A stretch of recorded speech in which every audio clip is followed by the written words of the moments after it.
नमस्कार, जोहार, वेलकम। आज आप सबका स्वागत है इस क्लास में और ये एक बहुत ही छोटी सी लेकिन बहुत ही मोटी सी जानकारी मैं देने जा रही हूँ, क्योंकि आज हम एक वैज्ञानिक एज में रह रहे हैं, एक डिजिटल एज में रह रहे हैं, जिसमें कि बहुत सारी ऐसी बातें कभी कभी आती हैं सुनने में कि बच्चों की जो क्यूरियोसिटी होती है उसमें पूछा जाता है कि ये जो दुनिया है वो कैसे बनी है, इतने सारे जीव जंतु हैं, इतने सारे प्राणी हैं, वो कैसे बने हैं। तो अक्सर हम जवाब देते हैं कि हमें इसे भगवान ने बनाया है। तो जब जो टेम्परामेंट है, जो लोगों के सोचने का जो नज़रिया है वो वैज्ञानिक होने लगता है और इस एज में खासकर, तब हम उन जवाबों को शायद सही नहीं दे रहे होते हैं। तो उन्हीं प्रश्नों के उत्तर के लिए जो वैज्ञानिक दृष्टिकोण को अपनाया जाता है, उसी वैज्ञानिक दृष्टिकोण में आता है हमारा थियरी ऑफ इवोल्यूशन। तो इवोल्यूशन, जैसा कि हम जानते हैं, ये डेवलपमेंट से थोड़ा अलग है। ये विकास को क्रमबद्ध तरीके से करने की बात करता है।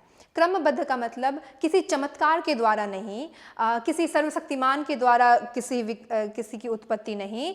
इसमें धीरे धीरे ग्रेजुअल स्लोली चेंज ला करके जब हम किसी एक चीज़ का निर्माण करते हैं या निर्माण होता है प्रकृति के द्वारा, तो उसे हम लोग इवोल्यूशन कहते हैं। सो ये जो उद्भव की थियरी है या क्रम विकास का सिद्धांत इसे हिंदी में कहते हैं, इसको हम लोग जानेंगे।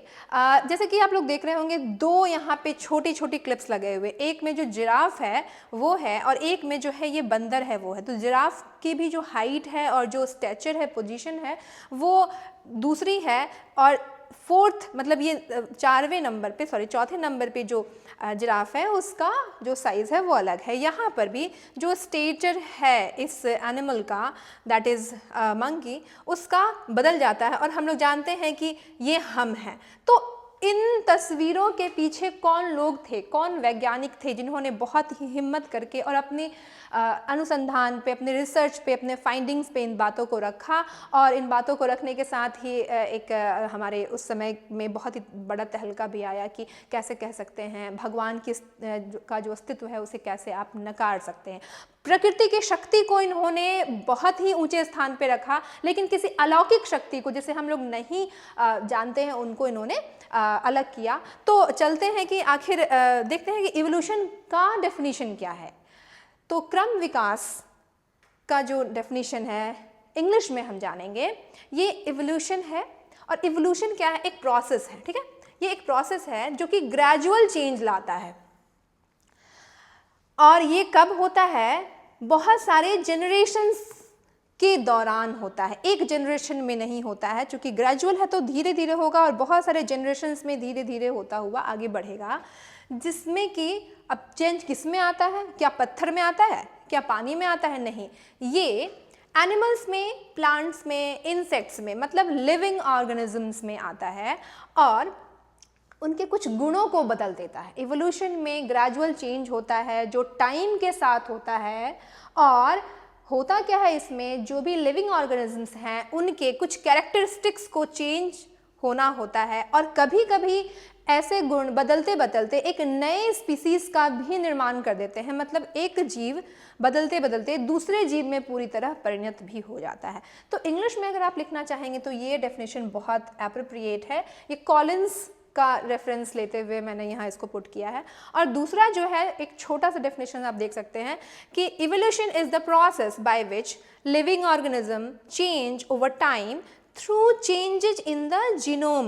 वो बदलते कैसे हैं, उनके जीन्स जो होते हैं उसमें ही चेंज आ जाता है। जैसे कि आप देख सकते हैं यहाँ पे एक वाइल्ड एनिमल है, it's not wild animal actually, लेकिन इसके जो आप हॉर्न्स देखेंगे ना तो ज़रूर आपको समझ में आएगा कि जो पेट एनिमल होते हैं, जो डोमेस्टिक काउज होती हैं, उनके हॉर्न्स इतने ज़्यादा बड़े नहीं होते। क्यों? क्योंकि जब ये जंगलों में होती थी तब इन्हें घास खाने के लिए उन हॉर्न्स का सहारा लेना पड़ता था।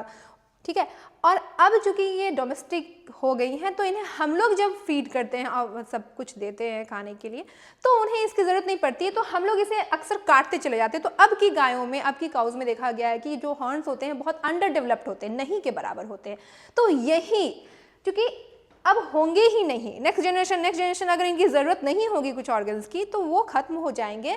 That is the change in genome. हमारे बॉडी में इवन ह्यूमन बॉडी में भी बहुत सारे ऐसे चेंज हुए हैं जो कोर्स ऑफ टाइम में हुए हैं, और अब उन ऑर्गन्स के नहीं होने का कारण है उनका हमारे जीन्स में ना होना, उन ऑर्गन्स के फंक्शन का। सो इसी चीज़ को समझाते हैं हमारे दो महान वैज्ञानिक जिनका नाम है चार्ल्स डार्विन एंड लैमार्क। तो सबसे पहले हम लैमार्क की बात करते हैं। लैमार्क का जन्म जो हुआ था वो 1744 में हुआ था। यहाँ ये डेट्स बहुत इंपॉर्टेंट हो जाएंगे, आप लोग देखेंगे तो समझेंगे।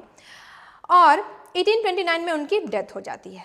बट वो एक बहुत ही रिवोल्यूशनरी किताब लिखते हैं जिसका नाम है फिलॉसफी जियोलॉजिक ऑफ एक्सपोजिशन, ठीक है, जो कि 1809 में पब्लिश होती है। ये इनकी थीसिस थी और इनका नाम क्या है आप लोग हिंदी में भी बताना चाहूँगी, लैमार्क कहते हैं इन्हें, लैमार्क, ठीक है, LAMARCK।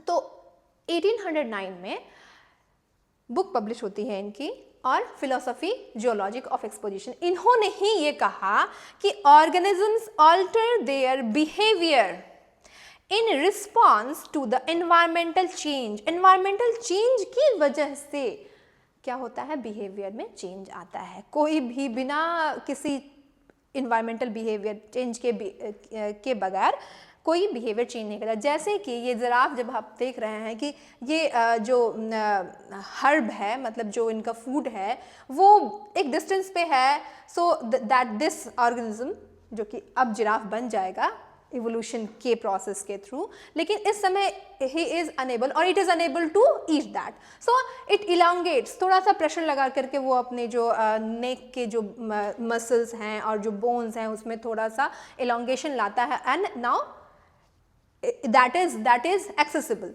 और यही वाली जो न्यूरॉन्स हैं या फिर यहाँ पे जो मस्कुलर जो फ्लेक्सिबिलिटी आई उसे वो अपने नेक्स्ट जनरेशन में कैरी फॉरवर्ड करता है, और फिर एक टाइम ऐसा आता है कि वो जीन्स, वो जीनोम में ही ऐसा चेंज आ जाता है, वो जिराफ के जीनोम में ऐसा चेंज आ जाता है कि अब वो लंबी गर्दन के साथ ही उसी फंक्शन के साथ ही आगे पैदा ले रहा है। सो इस छोटी गर्दन के, छोटी नेक या स्मॉल नेक के स्पीशीज से एक लॉन्गर नेक के स्पीसीज में चेंज होना एक प्रोसेस है जिसे इवोल्यूशन कहते हैं। और लैमार्क ने यही कहा कि हम अपने लाइफ टाइम में जो स्किल डेवलप कर लेते हैं उसे हम पास ऑन करते हैं नेक्स्ट जनरेशन में। जैसे कि इन्होंने बहुत ही एक एग्जाम्पल दिया था, फेमस एग्जाम्पल, कि अगर कोई एक व्यक्ति ब्लैक स्मिथ है, लोहार है, और वो लगातार अपने जीवन में लोहे का काम करता है, तो उसकी जो बाइसेप्स होंगे वो बहुत ज़्यादा बिल्ट हो जाएंगे, मस्कुलर बहुत हो जाएंगे। एंड यही जो जीन में चेंज आया, मतलब उनके जो मांसपेशियों में जो बदलाव आए, वो अपने नेक्स्ट जनरेशन को वो कैरी फॉरवर्ड करेंगे और फिर वो मस्कुलरिटी जो है वो आगे भी जाएगी। सो ये एक जनरेशन में हुआ तो दूसरे जनरेशन में भी पास ऑन होगा, और इस तरह से अगले 4 या 5 जनरेशन के बाद फर्स्ट जनरेशन जो है उससे वो अलग होता हुआ एक बहुत ही डिफरेंट तरह का जो स्पीसीज है, वो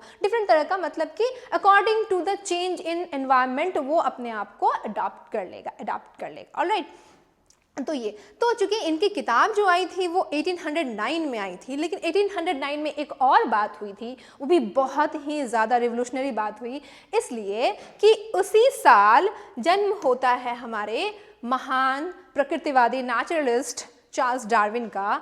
सो Charles Darwin was born on 12 February 1809। So 1809 Lamarck की बहुत फेमस किताब और चार्ल्स डार्विन का जन्म। तो इनका जन्म और उनकी किताब से बहुत गहरा संबंध है, क्योंकि जो बातें लैमार्क ने कही थी कि एनवायरमेंटल चेंज की वजह से रिस्पॉन्स देते हुए ऑर्गेनिज्म भी अपने बिहेवियर चेंज करता है और वो जीन्स में कैरी फॉरवर्ड होता है, इसी बात को आगे बढ़ाया और आगे बढ़ाते हुए और भी बात ऐड करते हुए चार्ल्स डार्विन ने भी एक किताब लिखी। उस किताब का नाम जो है वो यहाँ है, that is on the origin of species by means of natural selection. और किताब का दूसरा सबटाइटल था the preservation of favoured races in the struggle for life, और ये किताब कब आई? 1859 में। सो 1809 में इनका जन्म होता है। 50 साल के अपने लाइफ टाइम के बाद ही rights a book that is really revolutionary, क्योंकि इसने बहुत सारी चीज़ों को बदल के रख दिया। वही जो कि हम कहते हैं सर्वशक्तिमान ने सब देश बनाया है, सब चीज़ें बनाई है, सब ऑलमोस्ट सब कुछ बनाया, जीव जंतु को खास करके। तो इन्होंने ये कहा कि जो स्पीसीज़ हैं दुनिया में, जो स्पीशीज़ का जन्म होता है वो कैसे होता है? Bye means of natural selection. Nature select करती है कि किसे रहना है और किसे नहीं रहना, किसकी उत्पत्ति होनी है और किसे खत्म हो जाना पड़ेगा ड्यू टू वेरियस कंडीशन। तो ख़ास बात यही है कि चार्ल्स डार्विन का जो सिद्धांत है वो है सर्वाइवल ऑफ द फिटेस्ट, और यही है कि नेचर सेलेक्ट करती है कि कौन सर्वाइव करेगा। तो कौन सर्वाइव करेगा? जो फिट होगा, जो फिटेस्ट होगा in difficult situations, in critical situations, जो सर्वाइव करेगा दैट विल कंटिन्यू। ठीक है, और हाँ दैट विल, और वही रेस फेवर, उन्हीं सारे रेसेस को फेवर मिलेगा या वही सारी रेसेस प्रिजर्व होंगी जो स्ट्रगल ऑफ लाइफ में आगे आती हैं। तो कहानी तो इनकी बहुत ज़्यादा है, चार्ल्स डार्विन की बहुत ही ज़्यादा, इनके मतलब इनका जो लाइफ था वो भी बहुत रोमांचक रहा। इन्होंने लगभग 5 साल तक एक जहाज़ में यात्रा की और बहुत सारे आइलैंड्स पे गए। वहाँ बहुत सारी जो चिड़ियाँ थी, फिंचेस थे, उनके जो बीक्स थे उनको उन्होंने एनालाइज़ किया, और वो उनके बीक्स वैसे क्यों हैं? क्योंकि वहाँ पे जो दाने होते हैं, जो फूड ग्रेन्स होती हैं या जो उनका फूड होता है, उस पर उसकी वजह से उनकी जो चोंच है, उनकी जो बीक्स है, उनका शेप और साइज चेंज होता है। तो ये सारी बातें चार्ल्स डार्विन ने बताई, और भी बहुत सारी बातें बताई।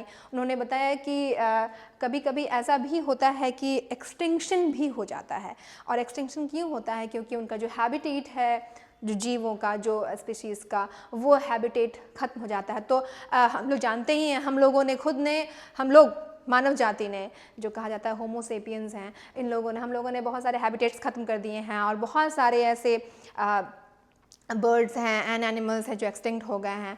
तो ये बात हम लोगों को माननी पड़ेगी, और हमें में काम भी करना पड़ेगा कि हैबिटेट को बचाया जाए। और हाँ, जो इन्होंने ये बात और कही कि हम भी बंदरों से ही विकसित हुए हैं। जो तस्वीर सबसे पहले दिखाई गई थी कि छोटा सा इंसान है जो झुककर चल रहा है, और फिर वो धीरे धीरे बड़ा होता है, खड़ा होता है, और फिर वो उसका जो माइंड है वो बहुत ज़्यादा डेवलप कर जाता है चीज़ों को करने के लिए, इन्वेंशंस करने के लिए, लैंग्वेज डिस्कवर करता है। तो ये सारी चीज़ें भी एक बार में नहीं हुई हैं, ये क्रम से हुई हैं, न कि किसी सुपरनैचुरल भगवान ने हमें बना करके ऐसे एडम और ईव करके भेज दिया था। So it's their opinions, Charles Darwin and Lamarck का। तो इन सारे ओपिनियंस को देखते हुए थोड़ा और पढ़ेंगे, और जो इंपॉर्टेंट ऑब्जेक्टिव क्वेश्चंस आ सकते हैं एग्जाम में वो यही होंगे कि इनकी किताब का नाम क्या है and in which year it was published, तो 1859, और लामार्क के सिद्धांत क्या है। लामार्क का सिद्धांत जो बहुत फेमस एग्जांपल मैंने बताया, फिर एक बार बताना चाहती हूँ, जो एक ब्लैक स्मिथ है वो अपने लाइफ टाइम में जो स्किल डेवलप करता है, जो मसल्स डेवलप करता है, वो पास ऑन करता है नेक्स्ट जनरेशन में, that's very important about Lamarck. तो इसी के साथ आज की क्लास खत्म होती है। Thank you very much.